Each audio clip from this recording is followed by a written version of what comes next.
نور جہاں کے گانے میں جو درد اور محبت محسوس ہوتی تھی وہ صرف اداکاری نہیں تھی۔ کم لوگوں کو معلوم ہے کہ وہ اکثر گانا ریکارڈ کرنے سے پہلے کسی قریبی شخص کی یاد میں روتی تھی۔ وہ کہتی تھیں جب تک آنکھوں میں آنسو نہ آئے آواز میں سچائی نہیں آتی۔ ان کے کئی مشہور نغمے جیسے دل دا جانی اور سانو نہر والے پول تے بلا کے دراصل ان کے اپنے جذباتی زخموں کی ترجمانی تھے۔ ان کی آواز میں وہ درد تھا جو کسی نے جیا ہو صرف گایا نہ ہو۔ نور جہاں کو اپنی آواز کے بارے میں ایک انوکھا یقین تھا۔ وہ کہتی تھیں کہ ان کی آواز صرف ان کی نہیں، یہ ایک پرانی روح کی آواز ہے جو ان کے ذریعے بولتی ہے۔ ایک بار انہوں نے اپنے قریبی دوست سے کہا جب میں گاتی ہوں تو مجھے لگتا ہے کوئی مجھ سے پہلے یہ گیت گا چکا ہے، کہیں بہت دور کسی اور زمانے میں۔ یہ بات ان کے قریبی لوگوں کے لیے بھی پر اسرار رہی۔ ان کے گانے میں واقعی ایک پرانی دنیا کی خوشبو آتی تھی، جیسے ماضی ان کے لہجے میں زندہ ہو۔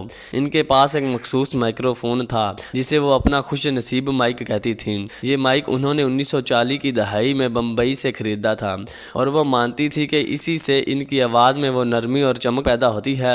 حیرت انگیز بات یہ ہے کہ جب کسی اور نے اسی مائک سے گانے کی کوشش کی وہ جادو نہ پیدا کر سکا۔ نور جہاں ہمیشہ کہتی تھیں یہ مائک میری آواز کو پہچانتا ہے جیسے دل اپنے دھڑکن کو پہچانتا ہے۔ ان کے جانے کے بعد بھی وہ مائک آج تک محفوظ ہے مگر کوئی اس سے گانے کی ہمت نہیں کرتا۔ نور جہاں خوابوں میں یقین رکھتی تھیں۔ ان کا کہنا تھا کہ ان کے کئی مشہور گانے انہیں خواب میں ملے۔ ایک رات انہوں نے خواب میں ایک بچی کو جھولا جھلاتے دیکھا جو مدھم سر میں ایک لوری گا رہی تھی۔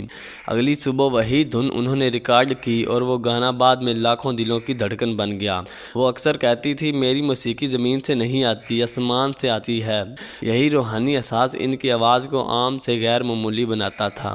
نور جہاں کے بارے میں ایک بات بہت کم لوگ جانتے ہیں، وہ اپنی موت سے 2 دن پہلے تک گانے کی مشق کرتی رہیں۔ ہسپتال کے کمرے میں آکسیجن ماسک لگا تھا لیکن وہ آہستہ آہستہ چاندنی راتیں گنگنا رہی تھیں۔ نرس نے پوچھا کہ وہ آرام کیوں نہیں کرتی تو مسکرا کر بولی آواز کو خاموشی سے موت زیادہ ڈرتی ہے، جب تک گاؤں گی زندہ رہوں گی۔ یہ ان کا آخری جملہ تھا اور اسی رات وہ ہمیشہ کے لیے خاموش ہو گئیں، مگر ان کی آواز آج بھی وقت کے پردوں میں گونجتی ہے۔